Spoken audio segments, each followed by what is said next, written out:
Hi friends, நான் மாலினி. இன்னைக்கு ரொம்பவே டேஸ்டியான Punjabi style chicken chole masala recipe தான் பார்க்க போறேங்க. செம்ம டேஸ்டா இருக்குங்க. சப்பாத்தி பூரிக்கு மட்டும் இல்லாம சாதத்தோட வச்சு சாப்பிடவும் சூப்பரா இருக்கும். ரொம்ப டேஸ்டான இந்த சிக்கன் சோலே மசாலாவை ரொம்ப ஈஸியா செஞ்சிடலாங்க. எப்படி செய்யறதுன்னு பார்க்கலாம்.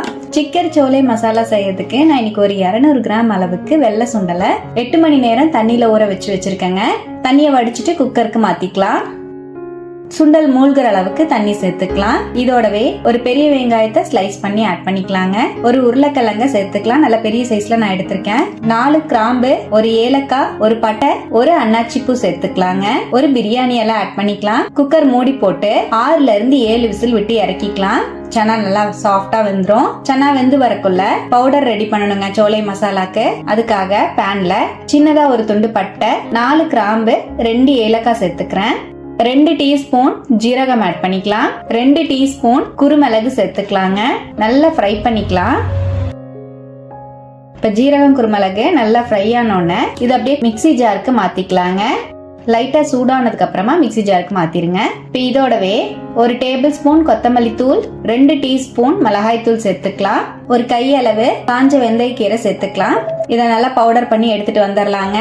பாருங்க, நம்மளோட ஃப்ரெஷ்ஷான சோலே மசாலா தயாராயிடுச்சு. இந்த மாதிரி ஃப்ரெஷ்ஷா ரெடி பண்ணிட்டு நம்ம செய்யும் போது ரொம்பவே டேஸ்டா இருக்குங்க. இது அப்படியே இருக்கட்டும். இப்ப நம்ம வேக போட்டிருந்த சன்னா பாத்தீங்கன்னா நல்லா வெந்து வந்துருச்சு. பாருங்க, நல்லா சாஃப்டா வந்திருக்கு. நம்ம போட்டிருந்த ஸ்பைசஸ் மட்டும் வெளியே எடுத்துடலாம். நமக்கு அந்த எசன்ஸ் மட்டும் தான் வேணும். ஸ்பைசஸ் நமக்கு கிரேவியோட சாப்பிட்றதுக்கு வேண்டாம். ஸ்பைசஸ் மட்டும் நான் வெளியே எடுத்துறேன். நீங்க வேணும்னா அப்படியே கூட விட்டுறலாம். பிரியாணியில நம்ம போட்ட ஸ்பைசஸ் எல்லாத்தையுமே நான் வெளியே எடுத்துட்டேன். பாருங்க, இதோடவே நம்ம வேக வச்ச உருளைக்கிழங்க தனியா எடுத்துறேன். மிக்ஸி ஜாருக்கு மாத்திக்கலாம். உருளைக்கிழங்க நல்லா உடச்சு விட்டுக்கிறேங்க. நம்ம உருளைக்கிழங்க அப்படியே சேர்த்த போறது கிடையாது, அரைச்சிட்டு தான் ஆட் பண்ண போறோம். இதோடவே 10ல இருந்து 12 பூண்டு, 1 இன்ச் இஞ்சி சேர்த்துக்கலாம். கொஞ்சமா கொத்தமல்லி தலையோட தண்டு சேர்த்துக்கலாங்க. 2 பச்சை மிளகாய் ஆட் பண்ணிக்கலாம். வேக வச்ச சன்னால ஒரு டேபிள் ஸ்பூன் அளவுக்கு சன்னா சேர்த்துக்கிறேன். இதோடவே 1/4 கப் அளவு தயிர் சேர்த்துக்கலாங்க. நல்லா நைஸா அரைச்சு எடுத்துக்கலாம். பாருங்க, இந்த மாதிரி நல்லா ஸ்மூத்தான பேஸ்டா அரைச்சிட்டேன். இருக்கட்டும். பேன்ல ஒரு டேபிள் ஸ்பூன் ஆயில் ஆட் பண்ணிக்கலாம். 1 டீஸ்பூன் ஜீரகம் ஆட் பண்ணிக்கலாம். ஒரு பெரிய வெங்காயத்தை பொடியா நறுக்கி சேர்த்துக்கலாங்க. நல்லா வதக்கிக்கலாம். வெங்காயம் நல்லா டிரான்ஸ்பரண்ட் ஆகுற அளவுக்கு வதக்கி விட்டுக்கலாம். வெங்காயம் நல்லா வதங்கிடுச்சு.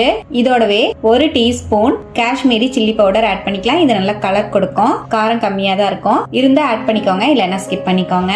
நல்லா மிக்ஸ் பண்ணி விட்டுட்டு இதோடவே நம்ம ஃப்ரெஷ்ஷா அரைச்ச சோலே மசாலால 3 டேபிள் ஸ்பூன் அளவுக்கு மசாலா பொடியை சேர்த்துக்கலாங்க.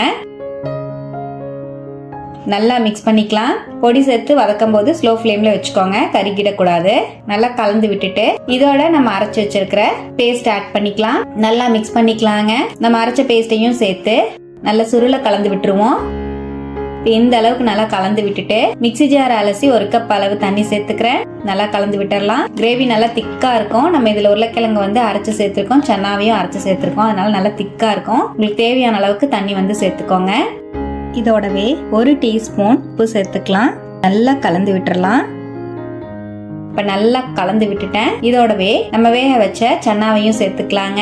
நல்லா மிக்ஸ் பண்ணிக்கலாம். சன்னா வேக வச்ச அந்த தண்ணியோடவே தான் சேர்த்திருக்கேன். நல்லா மிக்ஸ் பண்ணி விட்டுட்டு மீடியம் ஃப்ளேம்லயே ஒரு 10ல இருந்து 15 நிமிஷம் விட்டுறலாம். அப்படியே மூடி வச்சிடலாங்க. இடையில ஓபன் பண்ணி கலந்து விட்டுட்டே இருக்கணும். பாருங்க, நம்மளோட டேஸ்டியான பஞ்சாபி ஸ்டைல் சிக்கன் சோலே மசாலா சூப்பரா ரெடி ஆயிடுச்சுங்க. நல்லா கலந்து விட்டுட்டு ஸ்டவ் அணைச்சிட்டு நறுக்கின மல்லித்தலை சேர்த்துக்கலாம். நல்லா கலந்துடலாம். இதுக்கு கடைசியா ஒரு தாளிப்பு கொடுக்கணும். நல்ல ஃபிளேவர்ஃபுல்லா இருக்கும். அதுக்காக ஒரு டேபிள் ஸ்பூன் நெய் சேர்த்துக்கலாம். தாளிப்பு கரண்டியில நெய் நல்லா உருகினதும் ஒரு டேபிள் ஸ்பூன் இஞ்சியை இந்த மாதிரி நீளமா நறுக்கி சேர்த்துக்கலாங்க. நல்லா வதக்கிக்கலாம். இஞ்சி நல்லா வதங்கினோடனே ஒரு 1/2 டீஸ்பூன் காஷ்மீரி மிளகாத்தூள் சேர்த்துக்கலாங்க. நல்லா கலந்துட்டு இப்ப நம்ம தாளிப்பை நம்ம மசாலோடயே ஆட் பண்ணிக்கலாம். அவ்வளவுதான். ரொம்பவே டேஸ்டி அண்ட் ஈஸியான பஞ்சாபி ஸ்டைல் சிக்கன் சன்னா மசாலா சூப்பரா ரெடி ஆயிடுச்சுங்க. இது சப்பாத்தி, பூரி, பரோட்டா எல்லாத்துக்கும் சூப்பரா இருக்கும். அதே போல சாதத்துக்கு கூட சூப்பரா இருக்குங்க. கண்டிப்பா ட்ரை பண்ணி பாருங்க. நீங்களும் இது போல ட்ரை பண்ணிட்டு எப்படி வந்ததுன்னு கமெண்ட்லயும் மறக்காம என் கூட ஷேர் பண்ணுங்க. நம்ம சேனலை இப்பதான் ஃபர்ஸ்ட் டைமா பாக்குறீங்கன்னா சப்ஸ்கிரைப் பண்ணிக்கோங்க. பக்கத்துல இருக்கிற பெல் ஐகானையும் பிரஸ் பண்ணி வச்சுக்கோங்க. லைக் பண்ணுங்க. ஃப்ரெண்ட்ஸ் அண்ட் ஃபேமிலியோட ஷேர் பண்ண மறக்காதீங்க ஃப்ரெண்ட்ஸ். தேங்க்யூ.